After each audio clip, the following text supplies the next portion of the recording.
नमस्कार, मी कीर्ती गायकवाड. स्वागत आहे आपलं आय न्यूज 28 मध्ये.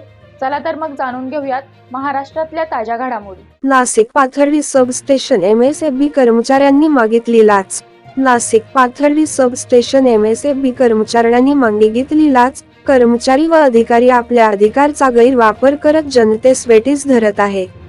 प्रत्येक कामाकरिता MSFB कर्मचारी जनतेकडून पैसे उकळण्याचा प्रयत्न करत असून जनतेची आर्थिक लूट करत आहे. या संपूर्ण प्रकरणाला निर्भय महाराष्ट्र पार्टीचे संस्थापक श्री जितेंद्र भावे सरनी सदर कर्मचारी व अधिकारी यांच्या कामाची व वागणुकीची पडताळणी करून जनताच मालक असून तुम्ही त्याचे सेवक आहात याची जाणीव करून दिली. तसेच त्यांनी जनतेस आवाहन केले आहे की असे कुठल्याही प्रकारच्या लाच मागणाऱ्या कर्मचारी व अधिकारी बद्दल त्वरित निर्भय महाराष्ट्र पार्टीला कळवा. नाशिक सिटी रिपोर्ट दत्तात्रेय लाडची रिपोर्ट.